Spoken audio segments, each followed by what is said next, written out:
morning mga brother. Welcome back to my channel. So, yun. Kamusta na mga bro?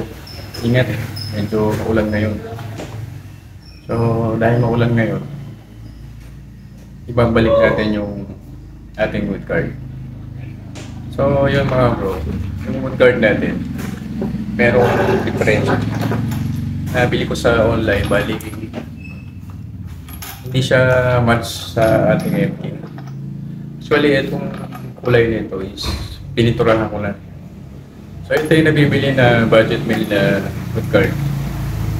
Bali, pag nabili mo siya, ang kulay nito is yung carbon loading.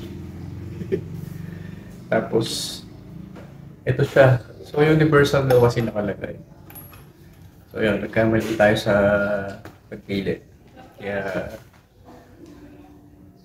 lagi natin titingnan ng mabuti bago tayo mag-add to cart or mag-place order. Dahil hindi lahat ng universal is totoo. So ito mga bro, kakabit natin ngayon dahil maulan. So bugbog sarado yung likod natin nito.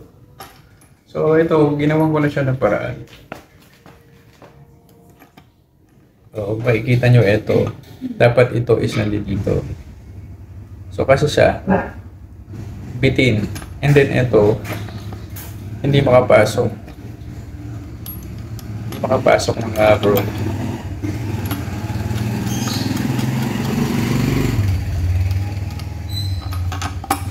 Ayan o. So ito nga is medyo pinalaki ko na yung butas niya. So kung makikita nyo, hindi siya talaga papasok.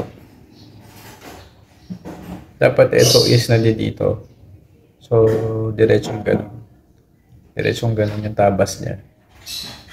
So ngayon susubukan natin tabasin dito. And then saka na lang ulit tayo mag-adjust dito. So matindi-tinding modification na naman yung gagawin natin. Dahil sa hindi ito tugma sa ating MT-15. So ayan mga bro. Kung bibili kayo ng ganito, so pagmasdan nyo na ito maigi. Tignan nyo siya maigi. Hindi ito para sa MT-15 mga brand. So huwag kayo bibili ng ganito. Shoutout sa'yo, seller. Tanggalin muna yung universal na nilagay mo dito. Dahil hindi talaga siya universal. Hindi siya pasok sa mga katulad ng MT-15 Yamaha. So yun.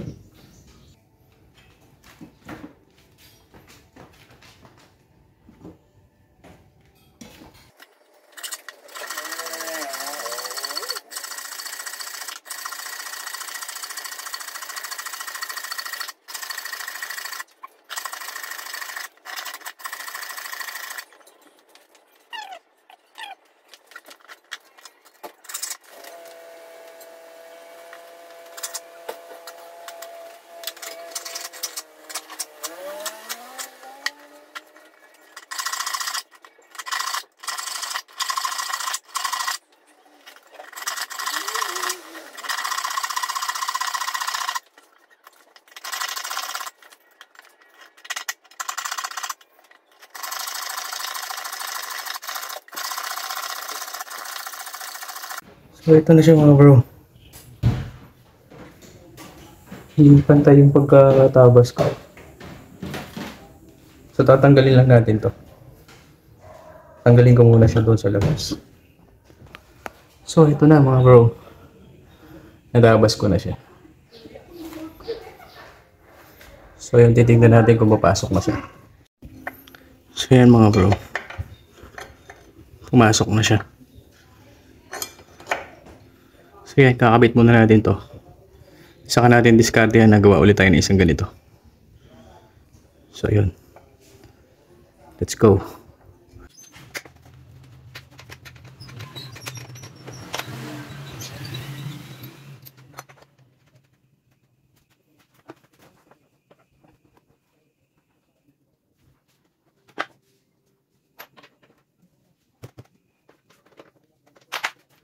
So yun mga bro. pumasok na siya. Then, sinukat ko siya, parang papasok naman siya. So yun, subukan natin. Kabit natin siya. So yun, kung mapapansin nyo, nakadikit na siya.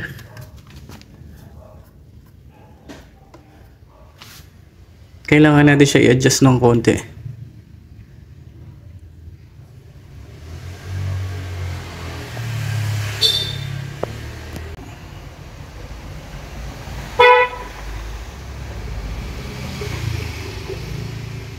So yun, siguro medyo nakaganyan siya. So hindi na pala tayo magbabago ng mouse dito. Nagkasya naman siya mga bro.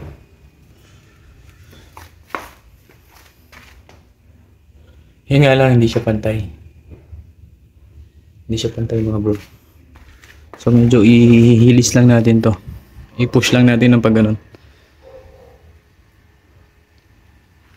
So ayan. Hipitan ko na siya mga brother.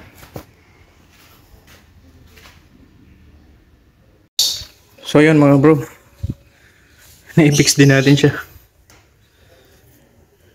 At ibay naman siya mga bro. Okay naman. So ayun. Ano sa palagay nyo? Parang mas lamang yung dito sa side. So pwede natin yan itulak ng konti.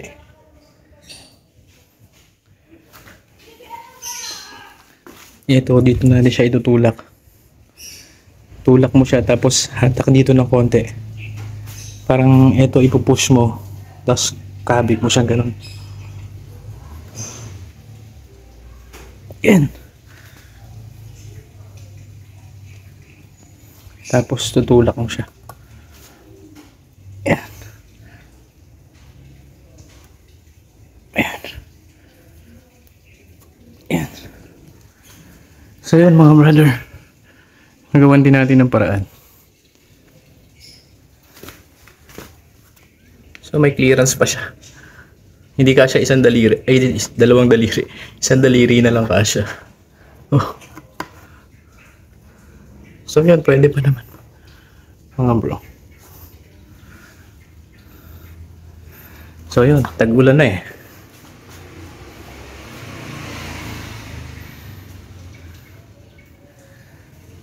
Alright. Push natin yan. Medyo tabingi pa siya.